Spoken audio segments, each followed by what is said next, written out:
nous allons parler ce soir que de la Coupe d'Afrique des Nations 2019. D'abord, on évoquera la situation des recalés du premier tour. Ensuite, on parlera de la surprise du Madagascar. Et puis, on discutera également de ce premier match des huitièmes de finale entre le Bénin et le Maroc. Match qui se joue à l'heure où nous parlons. Nous parlons de ces sujets avec Edouard Agbetou, journaliste sportif. Bonsoir.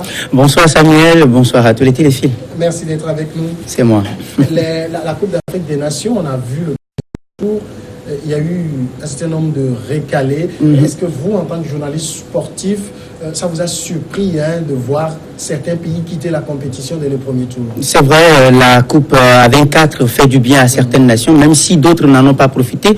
Vous suivez un tout petit peu mon regard quand on parle de cette CAN à 24 et en été pour une première fois dans l'histoire de la Coupe d'Afrique des Nations. Ça a fait du bien énormément à certaines nations. Je veux parler des nouvelles nations qui sont venues à cette compétition, nommément la Tanzanie, il y a la Namibie, il y a le Madagascar, ou bien Madagascar. On va en parler justement. Et donc, c'était une belle opportunité, une tribune pour ces nations-là de pouvoir se faire voir, avoir le parcours qu'ils ont eu à faire en éliminatoire, justement. Et donc, c'est une compétition qui, pour moi, justement, parce qu'il y en a certains qui se disent que le niveau n'est pas un tout petit peu élevé, mais je me dis que c'est bon à prendre quand même. C'est bon à prendre. Il y a une belle fête que la Coupe d'Afrique des Nations, ou bien la CAF, la Confédération africaine de football, offre à tout le monde entier, justement. Et donc, je me dis qu'il faut en profiter tout simplement. Et donc, c'était une occasion, justement, pour ces petites nations, entre guillemets, même si on dit souvent qu'il n'y a pas de petites nations aujourd'hui en football, de pouvoir se faire voir, de montrer véritablement ce dont ils sont capables au cours de cette compétition. Et je me dis que c'est tout mérité pour certaines nations. Grosse écurie de se qualifier à cette étape de la compétition après les phases de poule, même si certaines nations aussi pouvaient avoir leur chance de qualification. Il y en a qui se sont qualifiés à la dernière journée. Le cas avec le Bénin, le cas avec la Guinée aussi. Oui. Ils sont nombreux, ces nations, à se qualifier uniquement que pour la dernière journée. Preuve qu'il y a du niveau, il y a une certaine envie de ces nations qui sont venues pour la première fois pouvoir titiller ces grosses écuries de la compétition qui viennent à chaque fois. Et justement, pour parler de titiller, ces grosses écuries ont été vraiment titillées. Oui.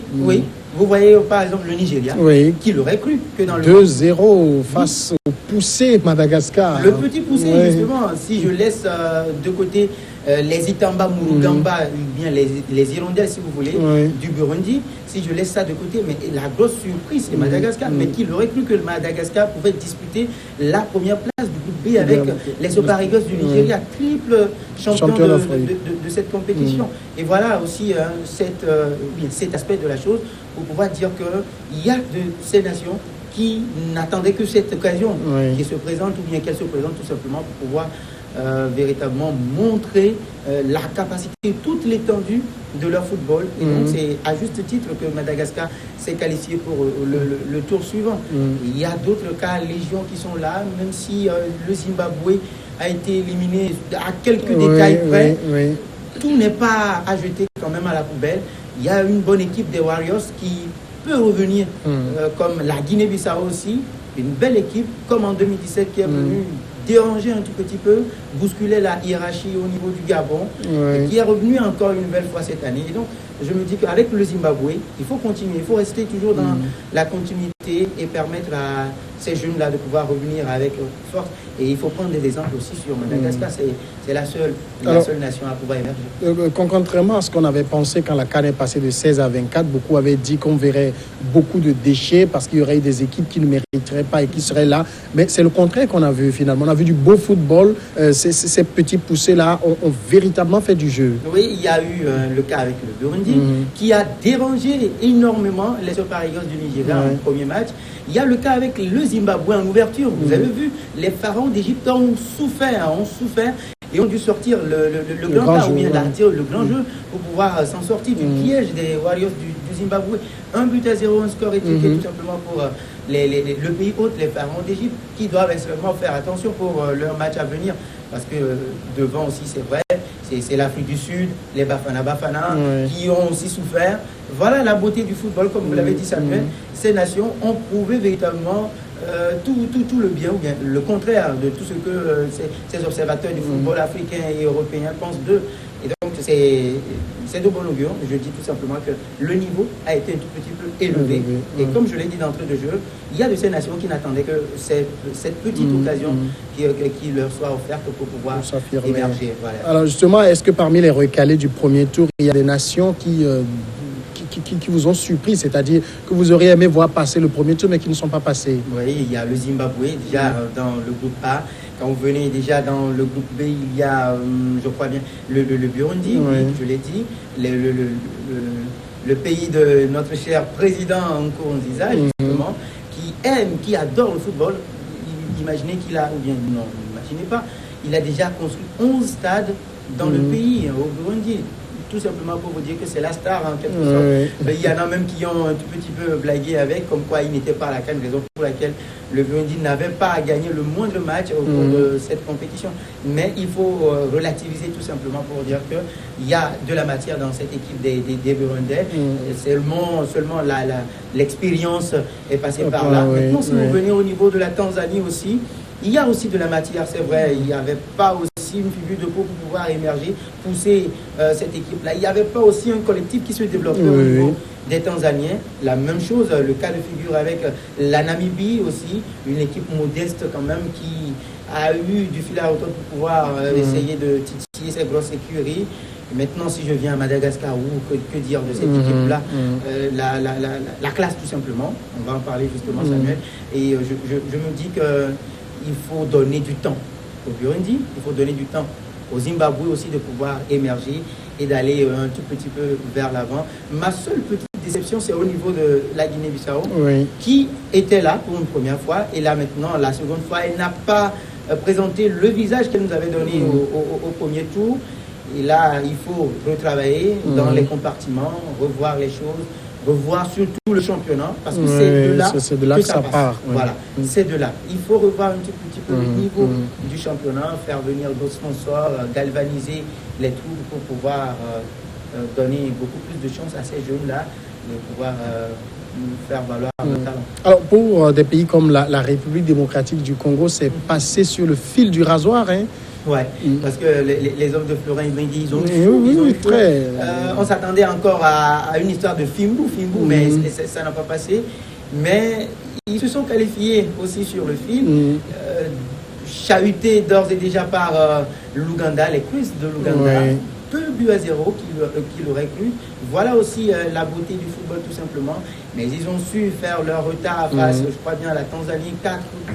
Ils ont profité de ce petit poussé en allant cherchant leur qualification pour le second tour. Mais il faut faire attention maintenant. Voilà, ils sont qualifiés. Une nouvelle chance s'offre à eux, la République démocratique du Congo, de pouvoir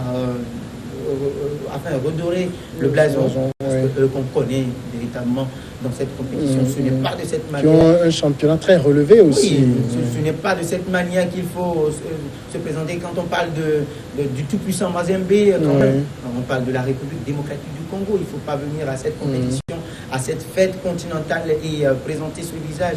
Ce n'était pas bien. Et donc, ils ont encore une nouvelle chance de pouvoir revenir en force.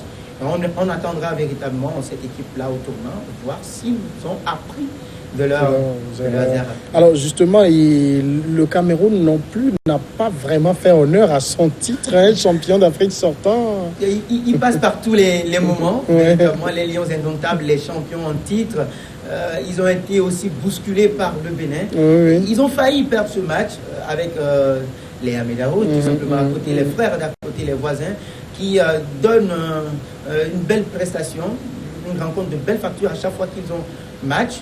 À chaque fois qu'il y a match au stade, il y a la mobilisation, il y a cette envie-là, il y a cette collectivité d'aller déranger l'adversaire en face. Et à chaque fois que le Bénin a un match, vous voyez que ce sont de grosses écuries qui sont en face.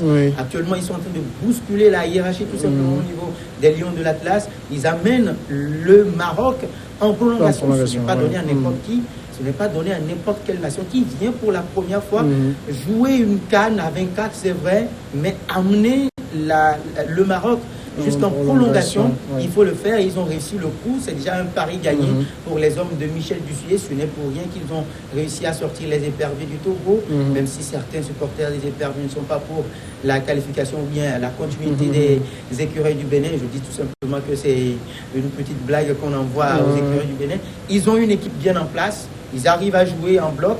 Maintenant, quand ils étaient en face des Lions indomptables, ils ont su profiter de ces petites largesses-là, de ces impréparations, comme le Cameroun a l'habitude de nous servir à chaque fois. Vous vous rappelez, avant qu'ils ne gagnent cette Coupe d'Afrique des Nations, ils ont été encore bousculés par ces problèmes de primes, ça et là.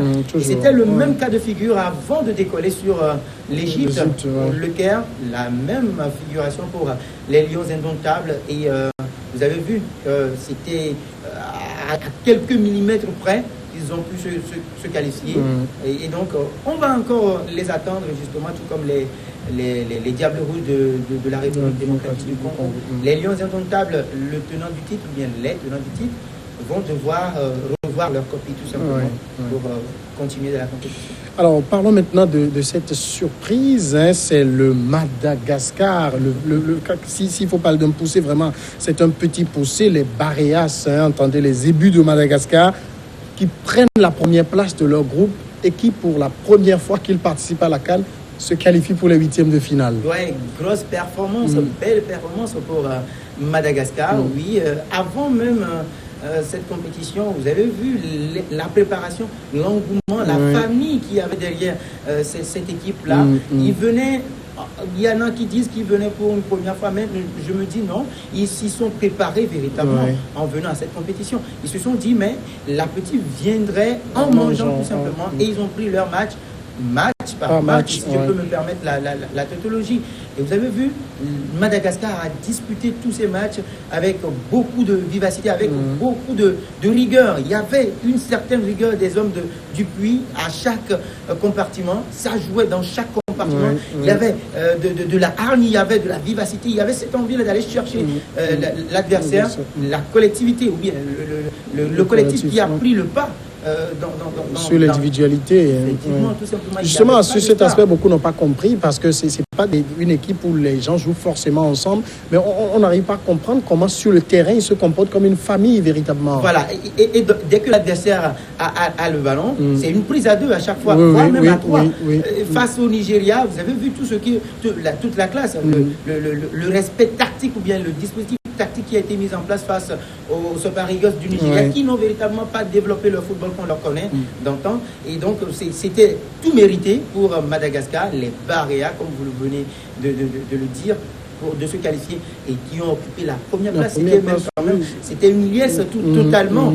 Ils ont célébré comme s'ils avaient déjà remporté la Coupe d'Afrique des Nations. Mais ne soyez pas surpris de pouvoir retrouver cette équipe-là dans le Caritas. Le test, le véritable test pour eux, ils l'ont déjà passé en phase de groupe en étant promis avec 7 points devant le Nigeria. Il fallait le faire. Félicitations tout simplement à cette équipe-là qui aujourd'hui a montré à tout le monde qu'il faut compter avec eux aujourd'hui. Il faut compter avec les Malgaches qui ont encore des choses à nous montrer dans cette compétition. Je me dis qu'ils ont des choses à nous montrer dans cette compétition. Leur dispositif, d'ores et déjà, après 2 matchs, ils ont eu 4 buteurs différents. 2 buts partout au premier match et après, ils ont eu un match un peu difficile et après, ce sont les 2 buts à 0 face aux Super Eagles du Nigeria. 4 buteurs. Ça veut dire qu'il y a une bonne attaque, c'est ça? Oui, une bonne attaque pour les hommes du Puy qui doivent maintenant aller de l'avant. Il faut prendre goût à la compétition, ils l'ont déjà, je l'espère, et essayer de passer ce cap des 8e de finale, ce qui serait encore historique pour les Malgaches.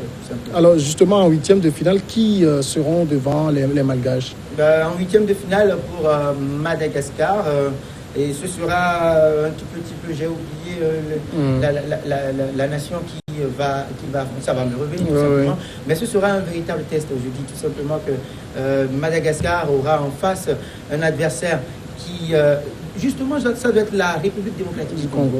Il faut compter véritablement avec Madagascar devant les Diables Rouges. Il faut faire extrêmement attention. Alors justement, pour la RDC, l'erreur à ne surtout pas faire, c'est de prendre le Madagascar de haut, parce qu'ils suppriment toujours. Ils supprennent à chaque fois. Ils supprennent à chaque fois. Et les hommes Yaoundé sont avertis. Ils ont eu un signal assez fort. Ils doivent extrêmement étudier la force de cette équipe malgache-là pour ne pas se faire surprendre, parce que ce serait la grosse surprise pour avoir Madagascar. Et déjà, la fiche que présente Madagascar depuis le début de cette compétition montre à suffisance que c'est un adversaire à prendre au sérieux.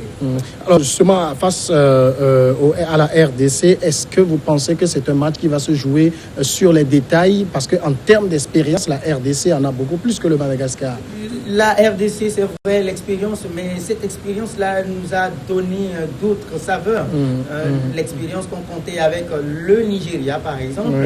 Le Nigeria avait un cran au-dessus de la République démocratique du Congo. Mais vous avez vu le match qu'a présenté le Madagascar, tout simplement en troisième match, pour pouvoir aller chercher cette première place, même en étant déjà qualifié, ou bien en cherchant tout simplement sa qualification, parce que Madagascar pouvait perdre sur ce troisième match devant les Super Eagles du Nigeria. Mais la fiche que cette équipe a présentée a donné un certain éclat à Madagascar. Et la liesse qu'il y a eu tout autour de cette équipe-là montre à suffisance que non, voilà, Madagascar doit maintenant aller chercher sa qualification. Et l'alerte, bien la pression est sur la République démocratique du Congo. Aujourd'hui, à l'heure où nous parlons, qui a été chercher sa qualification sur le fil. Alors, Edouard Egbetou, vous voulez que je vous annonce une nouvelle? Le Bénin vient de se qualifier en battant le Maroc au tir au but, 4 buts contre 1. C'est historique, cela. Oui, tout simplement historique. Je le disais d'entrée de jeu, c'est déjà un exploit d'emmener les Lions de l'Atlas en prolongation et d'aller chercher cette qualification historique. Je suivais le match avant d'entrer en studio, justement.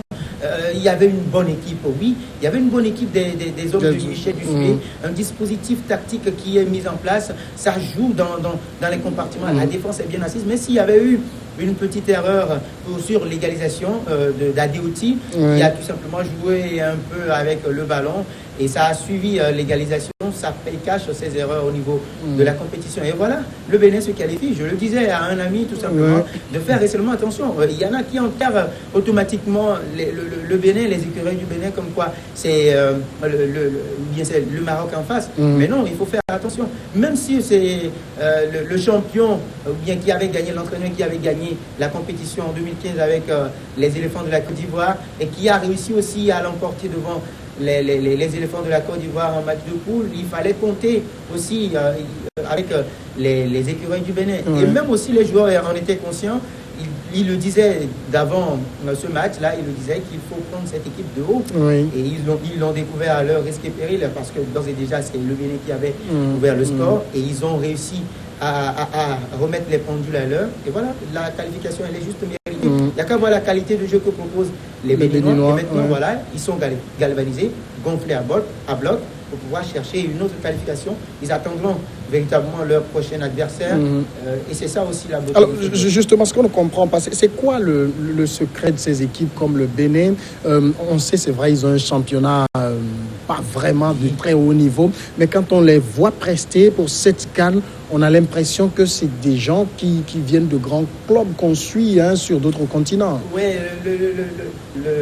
enfin, la preuve, ou bien le petit mot a détecté rapidement au niveau de cette compétition pour cette petite nation, entre guillemets, qui arrive et qui se présente devant ces grosses nations, c'est que il y a cette envie-là, ce bloc qu'ils forment devant ces grosses nations, qui se disent non, aujourd'hui ça ne passera pas pour vous, aujourd'hui il n'y a rien à manger, il n'y a rien à prendre pour vous. Et c'est ça aussi, c'est ce qui se passe dans la tête de cette équipe-là. Et la causerie d'avant-match, Michel Dussuet l'a dit, qu'il va falloir l'organisation, une organisation. Il va falloir maintenant la technicité de tout le monde.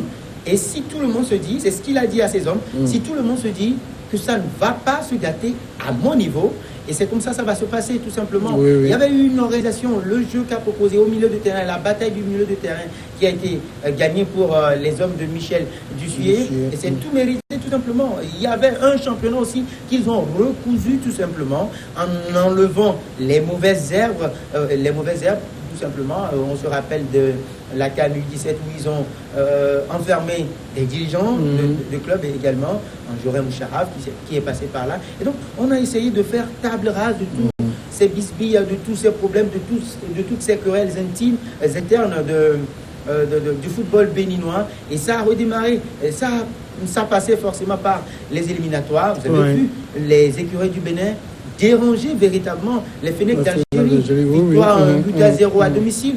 Et justement, ils sont allés chercher leur qualification avec les éperviers du Togo, de buts à 1, tout mérité. Et maintenant, ils sont en quart de finale.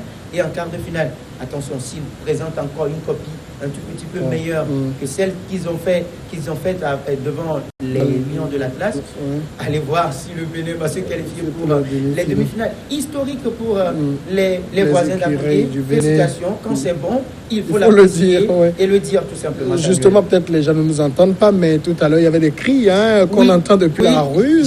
On sent que le Togo soutient le Bénin. J'ai compris en même temps qu'il y avait cette ferveur parce que les Lions de l'Atlas, on les voit souvent passer le cap des quarts de finale. Arriver en quart de finale, ça devient un tout petit peu difficile pour les Marocains. Et on annonçait aussi quelques dysfonctionnements dans l'effectif de Hervé Renard, qui était annoncé aussi sur le départ avant le début de la compétition. Je crois que ce serait peut-être la goutte d'eau qui aura débordé le vase. Cette élimination surprise, à la surprise générale des écureuils du Bénin devant le Maroc, qui avait aussi la balle de match avec ce pénalty d'Hakim Ziyech qu'il avait mis sur le poteau tout simplement.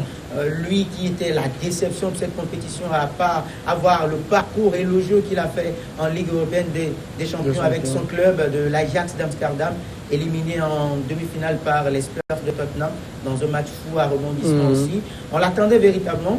C'était un test aussi pour lui, la star pratiquement de cette équipe marocaine qui passe à côté tout simplement, l'élimination aussi qui est passée par là. Et je voulais envoyer rapidement un petit message aux éléphants de la Côte d'Ivoire aussi, qui doivent aussi faire attention. Alors est-ce qu'au niveau du Bénin, l'un des atouts, ce n'est pas aussi parce qu'on n'a pas, comme dans certaines équipes, de grandes stars à qui il faut toujours préparer le ballon. Tout le monde joue, c'est ça. C'est vrai, tout le monde joue, mais il y a aussi la star, la figure de proue qu'on ne va pas négliger, qu'on ne va pas laisser de côté. Stéphane Sessegnon, qui avait raté un match aussi au cours de cette compétition, qui était aussi dans ce match. Et c'est lui justement qui avait commis le penalty sur Hakimi. Et il s'en prenait la tête, il se disait mais comment faire. Il se disait que c'est fini, mais ils y ont cru.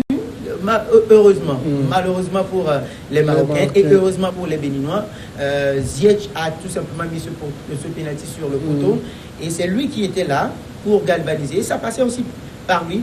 Et ils ont compris aussi que sans Stéphane Sessegnon, ils pouvaient jouer. Stéphane Sessegnon n'était pas là face aux éperviers du Togo. Ils ont joué. Il était à Lomé. Vous avez vu tout ce qu'il y a derrière lui. Ce n'est pas forcément d'avoir une star. Aujourd'hui, il y a Poté qui est devant, malgré son trentenaire, qui nous montre aussi toute l'étendue de sa qualité offensive devant les buts. Il a aujourd'hui dérangé véritablement la défense marocaine. C'est lui qui a donné du fil à retordre à cette équipe-là. Il y a Dossou qui est là, il y a Dalmeda aussi qui est là. Et donc c'est une mayonnaise, c'est une équipe des écureuils du Bénin qui vient tout simplement. Et les Black Stars du Ghana l'ont connu à leur depuis partout, vous voyez tout simplement. Et donc voilà, avec Madagascar, on se disait qu'il faut compter avec eux. Et maintenant, avec cette qualification historique des écureuils du Bénin, mais voilà, tout a changé complètement. Et ça va. Vous voyez combien de fois cette équipe va gagner en expérience, cette équipe va gagner en somme pécuniaire également, et tout l'investissement qu'il y a eu autour des écureuils du Bénin. Et maintenant, il y aura les yeux qui seront rivés sur le pays d'à côté, tout simplement. Vous voyez la qualité ou bien l'importance de participer à une Coupe d'Afrique des Nations que certains n'arrivent pas à voilà. C'est vrai, ce soir, on est tous béninois et on est fiers de cette grande qualification. Merci, Edouard Agbetou, d'être passé. Merci à vous, Samuel. Je profite de l'occasion pour dire merci à tous les hommes et femmes derrière les caméras, les cadreurs. C'est vrai, on ne parle pas beaucoup d'eux, mais ils font un gros boulot derrière. Voilà. On va marquer la pause, le temps d'aller se réjouir un peu avec les Béninois, et puis on revient pour Regard Croisé.